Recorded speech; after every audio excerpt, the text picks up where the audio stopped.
സ്വപ്നത്തിൽ പ്രത്യക്ഷപ്പെട്ട് അവനോട് പറഞ്ഞു, ദാവീദിന്റെ പുത്രനായ ജോസഫ് മറിയത്തെ ഭാര്യയായി സ്വീകരിക്കാൻ ശങ്കിക്കേണ്ട. അവൾ ഗർഭം ധരിച്ചിരിക്കുന്നത് പരിശുദ്ധാത്മാവിൽ നിന്നാണ്. അവൾ ഒരു പുത്രനെ പ്രസവിക്കും. നീ അവന് യേശു എന്ന് പേരിടണം.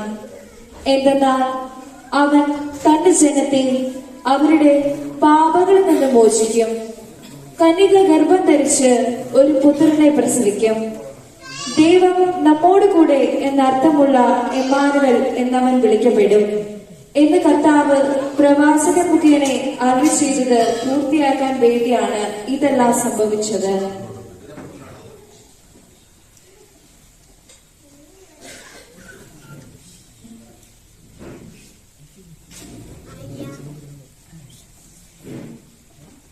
നിന്നോടുകൂടെ ഈ വചനം കേട്ട് അവൾ വളരെ അസ്വസ്ഥയായി.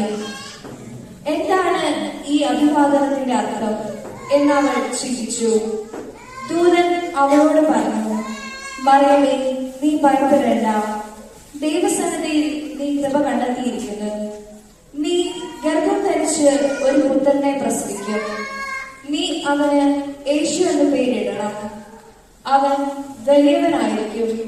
അത്ഭുതന്റെ പുത്രൻ എന്ന് വിളിക്കപ്പെടും. അവന്റെ പിതാവായ ദാവീദിന്റെ സിംഹാസനം ദൈവമായ കർത്താവ് അവന് കൊടുക്കും.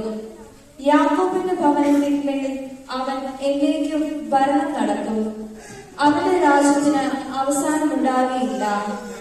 മറിയം ദൂതനോട് പറഞ്ഞു, ഇതെങ്ങനെ സംഭവിക്കും? ഞാൻ പുരുഷനെ അറിയുന്നില്ലല്ലോ. ദൂതൻ മറുപടി പറഞ്ഞു, പരിശുദ്ധാത്മാവ് നിന്റെ മേൽ വരും. അത്യുന്നതന്റെ ശക്തി നിന്റെ മേൽ ആവസിക്കും.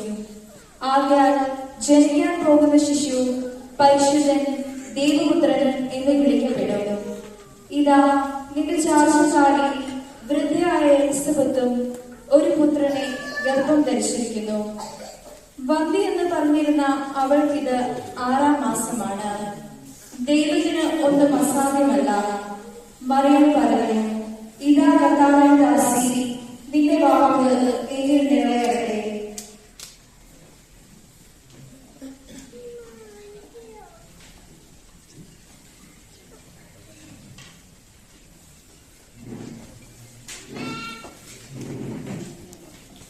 ഹെരോദേസ് രാജാവിന്റെ കാലത്ത് യൂദയായിലെ ബെത്ലഹേമിൽ യേശു ജനിച്ചപ്പോൾ പൗരസ്ത്യ ദേശത്തു നിന്ന് ജ്ഞാനികൾ ജെറുസലേമിലെത്തി. രാജാവ് പറഞ്ഞത് കേട്ടിട്ട് അവർ പുറപ്പെട്ടു. കിഴക്ക് കണ്ട നക്ഷത്രം അവർക്ക് മുമ്പേ നീങ്ങിക്കൊണ്ടിരുന്നു. അത് ശിശു കിടക്കുന്ന സ്ഥലത്തിന് മുകളിൽ വന്നു നിന്നു. നക്ഷത്രം കണ്ടപ്പോൾ അവർ അത്യധികം സന്തോഷിച്ചു. അവർ ഭവനത്തിൽ പ്രവേശിച്ച് ശിശുവിനെ അമ്മയായ മറിയത്തോടു കൂടി കാണുകയും അവനെ കുമ്പിട്ട് ആരാധിക്കുകയും ചെയ്തു. നിക്ഷേപ പാത്രങ്ങൾ തുറന്ന് പൊന്നും കുന്തിരിക്കവും മീറയും കാഴ്ചയർപ്പിച്ചു.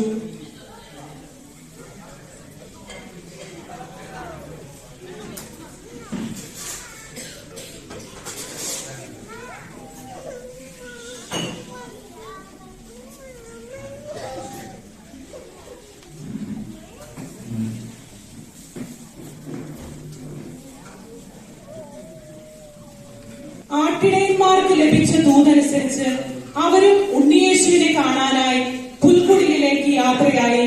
പിള്ളക്കച്ചയിൽ പൊതിഞ്ഞ് പുൽത്തൊട്ടിയിൽ കിടത്തിയിരിക്കുന്ന ഉണ്ണിയേശുവിനെ കണ്ട് ആരാധിച്ചു മടങ്ങി.